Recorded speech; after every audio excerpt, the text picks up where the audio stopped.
എല്ലാം തുടങ്ങാൻ പോകുന്നതേ ഉള്ളൂ. നാളെ ഞാനൊരു പ്രസ് മീറ്റ് വിളിക്കുന്നുണ്ട്. അമ്മയെ എല്ലാരും സംശയിച്ചതിൽ ഞാൻ ക്ഷമ ചോദിക്കുന്നു.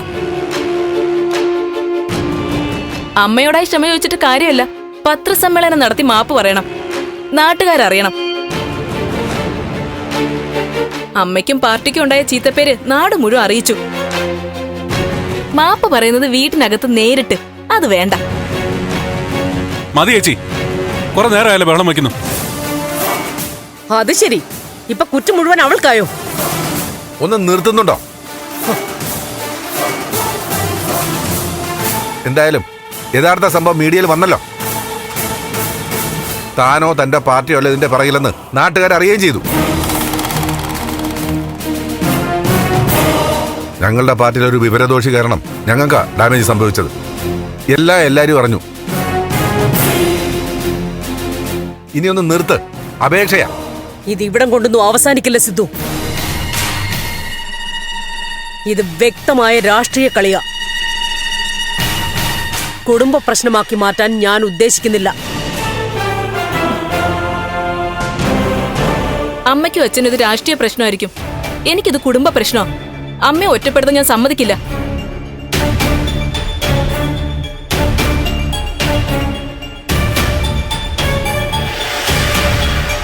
എന്തൊക്കെ പറഞ്ഞാലും ഇക്കാര്യത്തിൽ മേഡത്തെ കുറ്റം പറയാൻ പറ്റില്ല സർ. അനാവശ്യമായി മേഡം ആരോപണങ്ങൾ ഒരുപാട് കേട്ടു. സർ, ഒരിക്കലും ത്യാഗരാജനെ പോലുള്ള ഒരാളെ പാർട്ടിയിൽ കൊണ്ടു നടക്കരുത്. സാറിനെ പോലൊരാള് അയാളെ എങ്ങനെ സഹിക്കുന്നു എന്ന് ഞാൻ ആലോചിക്കുന്നത്. ഞാൻ പ്രതികരിക്കേണ്ട രീതിയിൽ പ്രതികരിച്ചിട്ടുണ്ട്. പക്ഷേ പാർട്ടി തീരുമാനങ്ങൾക്ക് മുമ്പിൽ നമുക്ക് അനുസരണയുള്ള പാർട്ടിക്കാർ മാത്രം ആകേണ്ടി വരും ഗിരി. എന്തായാലും ദേവികയുടെ പ്രവർത്തനങ്ങൾ ഇതൊന്നും ബാധിക്കരുത് കേട്ടോ. ഇല്ല ഗിരീഷേട്ടാ, അമ്മയൊക്കെ എന്നെ വഴക്ക് പറയുന്നതിൽ എനിക്ക് വിഷമമൊന്നുമില്ല. പക്ഷേ എന്നെ സ്ഥാനാർത്ഥിയാക്കിയതിലൂടെ അച്ഛൻ അനുഭവിക്കുന്ന പ്രയാസങ്ങൾ കാണുമ്പോഴാ എനിക്ക് സങ്കടം. അപ്പോഴാ എങ്ങനെയെങ്കിലും തെരഞ്ഞെടുപ്പ് ഒന്ന് കഴിഞ്ഞു കിട്ടിയാൽ മതിയെന്ന് പ്രാർത്ഥിച്ചു പോകുന്നേ.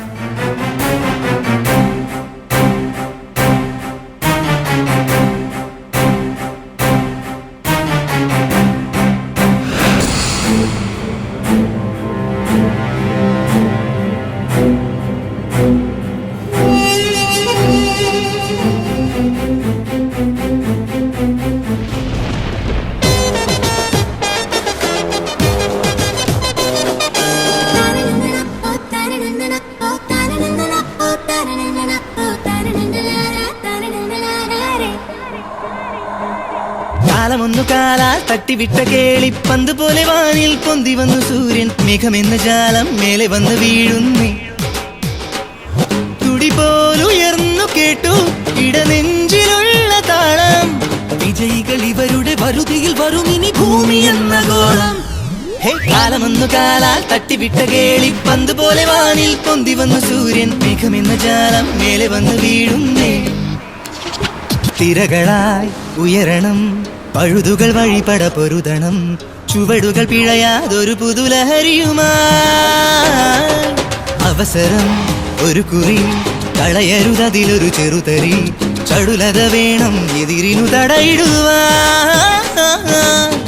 ഉറങ്ങുന്ന നേരം പോലും ഉറങ്ങാത്തൊരുള്ളത്തിൽ മെനയണ മടവുകൾ നിരവധി വിധിയുടെ പ്രീതി സ്വന്തമാക്കാൻ. കാലമൊന്നു കാലാൽ തട്ടിവിട്ട കേളി പന്ത് പോലെ വാനിൽ പൊന്തി വന്നു സൂര്യൻ. മേഘമെന്ന ജാലം മേലെ വന്നു വീഴുന്നു.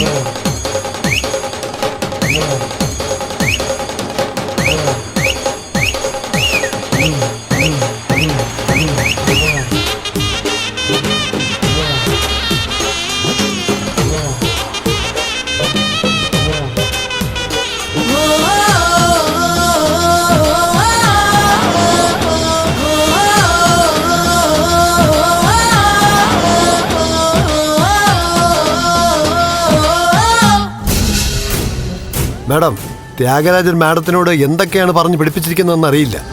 സത്യം പറയാം, ഇപ്പം മേൽക്കൈ പ്രഭാവതിക്കാണ്. ഏയ്, എനിക്ക് കിട്ടുന്ന റിപ്പോർട്ടുകൾ തുല്യം എന്നാ കുറെ പേര് പറയുന്നത്. ദേവികയ്ക്ക് അപ്പർ ഹാൻഡ് എന്ന് കേൾക്കുന്നു. പക്ഷേ പ്രഭാവതി മുകളിലേക്ക് പോയതായിട്ട് ആരും പറയുന്നില്ല. മാഡത്തെ സുഖിപ്പിച്ച് നിർത്തണമെന്ന് ആഗ്രഹമുള്ളവര് മാഡം കേൾക്കാൻ ആഗ്രഹിക്കുന്നതല്ലേ പറയൂ. മാഡം, സത്യം ഞാൻ പറഞ്ഞതാ. പ്രഭാവതിക്ക് അനുകൂലമായ അഭിപ്രായങ്ങൾ വരുന്നുണ്ട്. ചെറുപ്പക്കാരുടെ വോട്ടുകൾ ദേവികയ്ക്ക് അനുകൂലമായിട്ട് വരുന്നു എന്നാണല്ലോ സർവേകൾ പറയുന്നത്. ചെറുപ്പക്കാർ പോളിംഗ് ബൂത്തിൽ എത്താൻ തന്നെ മടിയുള്ളവരാ. അവർക്ക് രാഷ്ട്രീയം തന്നെ താല്പര്യമില്ല. 35-40 വയസ്സിന് മുകളിലുള്ളവര് പ്രഭാവതിയുടെ പ്രസംഗങ്ങളിൽ വീണുപോയിട്ടുണ്ട്. ദേവിക നന്നായി സംസാരിക്കുന്നുണ്ട്, പക്ഷേ കാര്യങ്ങൾ സത്യമായ രീതിയിലാണ് പറയുന്നത്. പക്ഷെ പ്രഭാവതി അങ്ങനെയല്ല. നടക്കാത്ത വാഗ്ദാനങ്ങൾ കൊടുക്കുന്നു, നന്നായിട്ട് അഭിനയിക്കുന്നു. പിന്നെ പ്രൊഫസർ എന്ന പേരുണ്ടാക്കിയ മതിപ്പും. മാഡം, പ്രഭാവതിക്ക് ആ കാറ്റ് അനുകൂലം. VDF-കാരുടെ പ്രവർത്തനങ്ങൾ ശരിയായിട്ട് നടക്കുന്നില്ലേ? അതൊക്കെ നടക്കുന്നുണ്ട്. പക്ഷെ പ്രഭാവതിയെ കാണാനില്ലാതായതൊക്കെ ഒരു സഹതാപ തരംഗം ഉണ്ടാക്കിയിട്ടുണ്ട്. സഹതാപം? കണ്ണിച്ചോരയില്ലാത്ത അവളുടെ മേലാണല്ലോ ആളുകൾക്ക് സഹതാപം. CP, എന്തായാലും ശരി, ദേവികയെ ജയിപ്പിച്ചേ മതിയാവും. ശ്രമിക്കാം. പക്ഷേ ഒരു ഉറപ്പ് പറയാൻ പറ്റാത്ത സാഹചര്യമാണ്. അധ്യാപിക എന്നുള്ള ബ്രാൻഡും അവർ നന്നായി ഉപയോഗിക്കുന്നുണ്ട്. റിട്ടയർ ചെയ്തവർക്ക് പോസ്റ്ററുകളിൽ പ്രൊഫസർ എന്ന് വെക്കാൻ സാധിക്കുമോ എന്നുള്ള കാര്യം അന്വേഷിക്കണം. നമ്മുടെ വക്കീലുമായിട്ടൊന്ന് സംസാരിക്കണം. വേണമെങ്കിൽ കോടതിയിൽ നിന്ന് ഉത്തരവും വാങ്ങണം. പോസ്റ്ററുകളിൽ പ്രൊഫസർ എന്ന് വെക്കുന്നത് തടയാനുള്ള ഓർഡർ വാങ്ങിച്ചേ മതിയാവും. ശരി മാഡം. ദേവിക ജയിച്ചേ പറ്റൂ. പ്രഭാവതി MLA ആവുന്ന സാഹചര്യം വന്നാ പിന്നെ ഞാൻ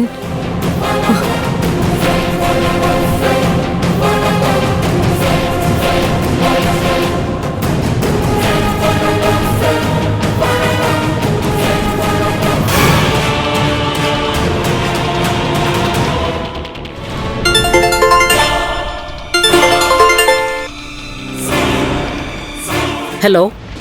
ഹലോ, ഞാൻ ഋഷിയാണ്, അരുന്ധതിയുടെ മകൻ. ആ, നിങ്ങൾ വാക്ക് തെറ്റിച്ചു അല്ലേ? എന്താ? നിങ്ങളെ മോചിപ്പിക്കും മുൻപ് ഞാനൊരു കണ്ടീഷൻ വെച്ചിരുന്നു. ഈ തിരഞ്ഞെടുപ്പിൽ ദേവികയ്ക്കെതിരായി നിങ്ങൾ മത്സരിക്കരുതെന്ന്. കണ്ടീഷനോ? പ്രഭയ്ക്ക് മുകളിൽ ഒരു കരാർ വയ്ക്കാൻ അരുന്ധതി വളർന്നിട്ടില്ല. പിന്നല്ലേ അവളുടെ മകൻ. പോയി പണി നോക്കണ ചെറുക്ക, അവന്റെ ഒരു കണ്ടീഷൻ. ഓഹോ, അങ്ങനെയാണോ? അതേടാ, അങ്ങനെ തന്നെയാ. നീ ചെയ്തു കൂട്ടിയത് ഒരു കുട്ടിക്കളിയായേ ഞാൻ എടുത്തിട്ടുള്ളൂ. അതുകൊണ്ടാ നിന്റെ ശരീരത്തിൽ ഇപ്പൊ ജീവൻ അവശേഷിക്കുന്നത്. എങ്കിൽ ശരി, ഇനി സംഭവിക്കാൻ പോകുന്നതിനൊക്കെ നിങ്ങൾ മാത്രമാണ് ഉത്തരവാദി. അന്ന് തീരുമാനിച്ചത് ഞാനങ്ങ് നടപ്പാക്കാൻ പോവാ. നിങ്ങളെ ഞാനങ്ങ് തീർക്കും. പോട പീറച്ചേർക്ക. പ്രഭയെ വെല്ലുവിളിക്കാൻ വന്നേക്കുന്നു. പക തീർക്കാൻ ഞാൻ ഏതുവരെയും പോകുമെന്ന് മറ്റാരെക്കാളും നന്നായി അറിയാവുന്നവനാ നീ. അന്ന് അബദ്ധം പോലെയാണ് സംഭവിച്ചതെങ്കിൽ ഇന്ന് അറിഞ്ഞുകൊണ്ടായിരിക്കും.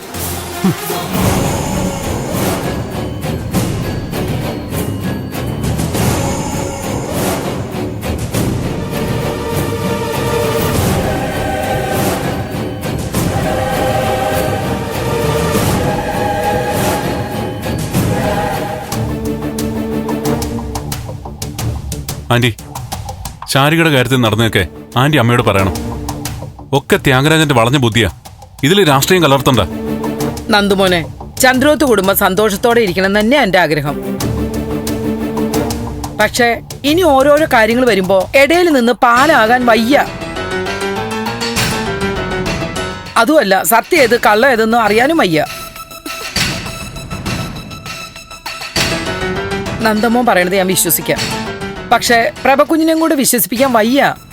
അത് ശരി, ആന്റി അപ്പൊ രാഷ്ട്രീയക്കാരിയായല്ലേ? മുമ്പ് എന്തിനും കൂടെ ഉണ്ടായിരുന്നു, ഇപ്പൊ അകലെക്കൂട്ടി ചിന്തിച്ച് ചെയ്യുള്ളൂ എന്ന് പറയുന്നു. അല്ല, നിങ്ങൾ പ്രഭകുഞ്ഞിനോട് ആ രീതിയിലല്ലേ പെരുമാറുന്നത്? പ്രഭകുഞ്ഞിനെ ഒറ്റപ്പെടുത്തിയില്ലേ? അതുകൊണ്ട് ഞാൻ പ്രഭകുഞ്ഞിന്റെ കൂടെ നിൽക്കും. അമ്മ, എന്തായാലും മോമെന്ന് പറഞ്ഞതല്ലേ, ഞാൻ പ്രഭകുഞ്ഞിനോട് പറയാം. പക്ഷേ വിശ്വസിപ്പിക്കാനൊന്നും എനിക്ക് പറ്റില്ല.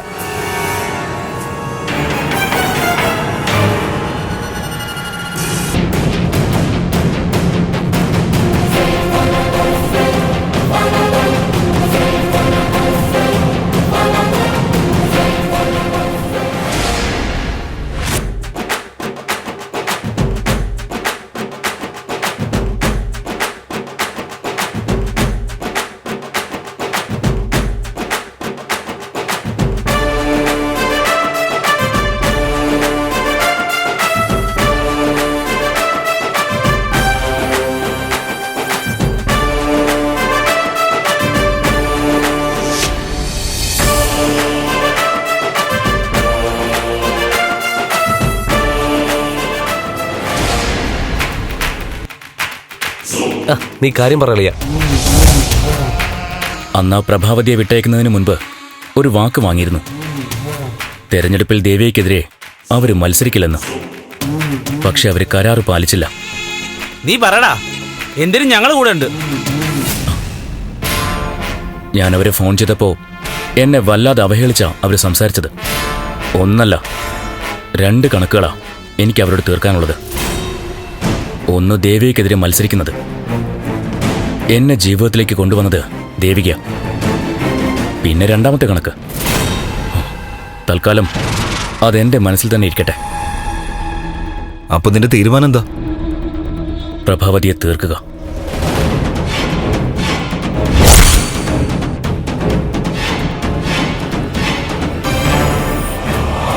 ഇന്ന് തന്നെ അത് നടക്കണം. ഇന്നോ? തെരഞ്ഞെടുപ്പ് പ്രചരണമായിട്ട് അവര് പുറത്താണ്. തിരിച്ച് വീട്ടിലെത്തുന്ന സമയം നമുക്കറിയണം. ബാക്കിയൊക്കെ ഞാൻ ചെയ്തോളാം.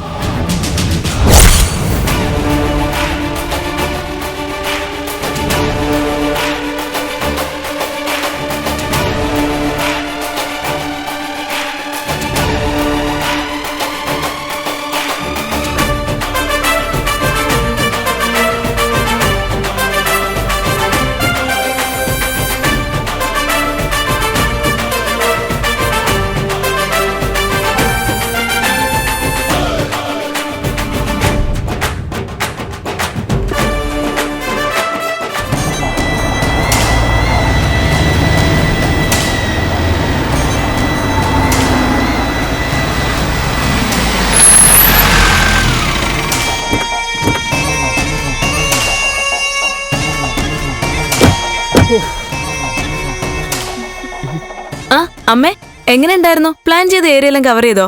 പിന്നെ നിന്റെ ഭർത്താവ് എന്നെ കുന്നും മലയും ഒക്കെ കയറ്റി ഓടിച്ചു കൊണ്ടുവന്നിരിക്കുക. പ്ലാൻ ചെയ്തതിനേക്കാളും കൂടുതൽ സ്ഥലങ്ങളിൽ പോകാൻ പറ്റി. ഈ ഇലക്ഷൻ പ്രചരണം എന്ന് പറഞ്ഞ ഒരു വല്ലാത്ത സംഭവം മോളെ. ചിരി വന്നില്ലെങ്കിലും ചിരിക്കണം, കരച്ചിൽ വന്നില്ലെങ്കിലും കരയണം. എല്ലാത്തിന്റെ മുകളിൽ ചൂടും പൊടിയും. ഓ ഹലോ,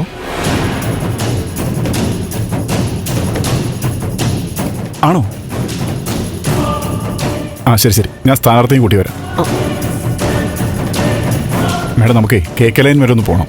എന്താ കാര്യം? അത് പഴയകാല പാർട്ടി നേതാവ് ദാമോദരനാശൻ മരിച്ചു. അയ്യോ അയ്യോ, ഇനിയിപ്പോ അങ്ങോട്ട് പോണോ? പോണം. ദുഃഖത്തിലും സന്തോഷത്തിലും ഒക്കെ സ്ഥാനാർത്ഥി ഉണ്ടാവണം. അതെ അമ്മേ, അമ്മ പോയിട്ട് വാ. കിട്ടുന്ന വോട്ട് കളയണ്ട. ഞാൻ എന്തായാലും ഒന്ന് ഫ്രഷ് ആയിട്ട് ഇറങ്ങാം. രജനി, വാഗിരി, നീ ഒരു കാര്യം ചെയ്യും. മേഡം റെഡിയായി കഴിയുമ്പോൾ എന്നെ വിളിക്ക്. ഞാൻ അങ്ങോട്ടും ചെല്ലട്ടെ. ശരി. പോവാം.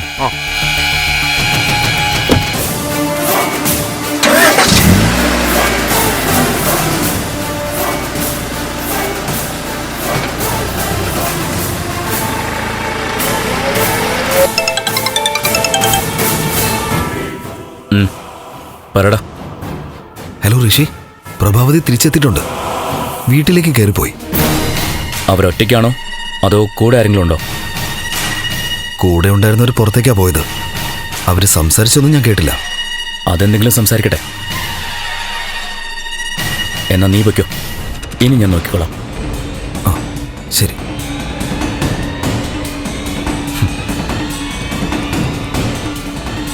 അവരിനി ഒരിക്കലും ആ വീട്ടിൽ നിന്ന് പുറത്തിറങ്ങില്ല. ഇതല്ല, ഇനി ഒരു തെരഞ്ഞെടുപ്പിലും അവർ മത്സരിക്കാനും പോകുന്നില്ല.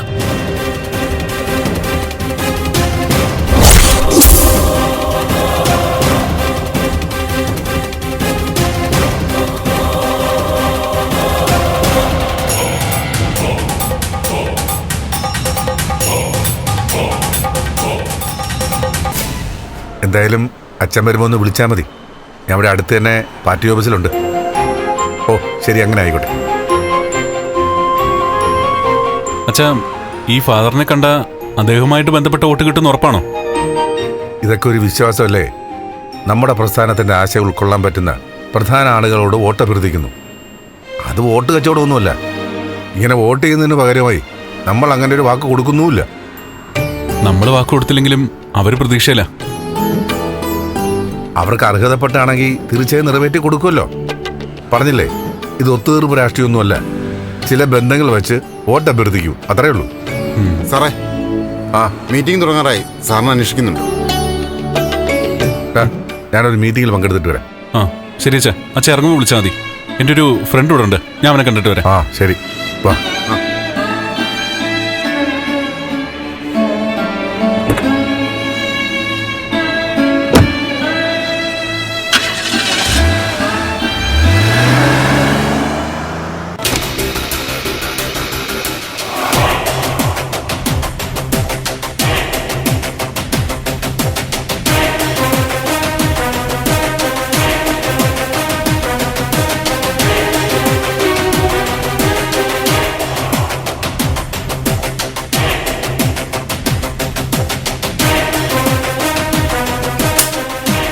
ഇല്ല, അമ്മയും ഗിരിയും കൂടി മരണ വീട്ടിൽ പോയിരിക്കുവാ.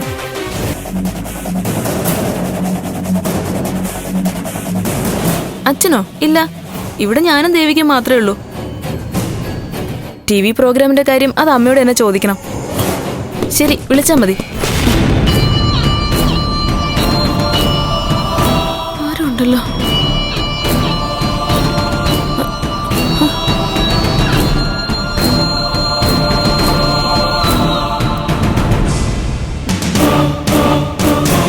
ദേവികേ, ദാ വരുന്നേച്ചി.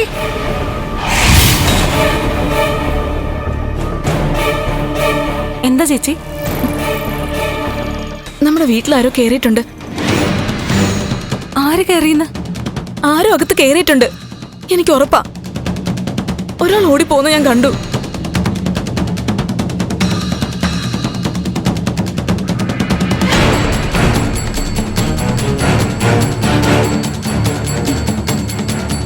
ചേച്ചി, ഇവിടെ ആര് കയറാനാ? ചേച്ചിക്ക് ചിലപ്പോ തോന്നിയതായിരിക്കും. അല്ല, ഇവിടെ ആരോ ഉണ്ട്.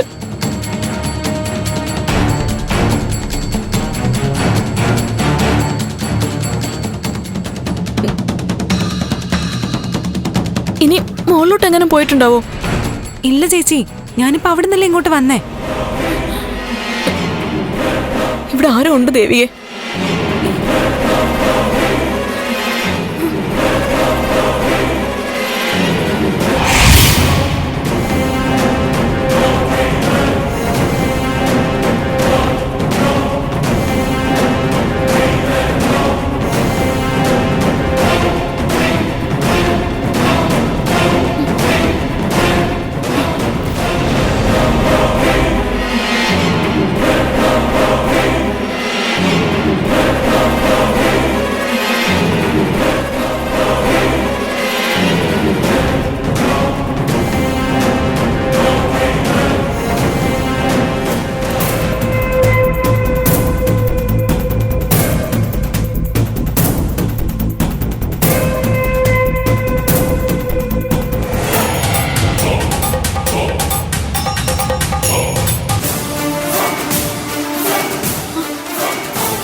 രജനീച്ചി, ദേവികേ. എന്താ ചേച്ചി? അടുക്കള വാതിൽ തുറന്നു നടക്കുന്നു. അത് ഞാൻ അടച്ചതാണല്ലോ. അതാ പറഞ്ഞേ, ഇതിനകത്ത് ആരോ ഉണ്ട്.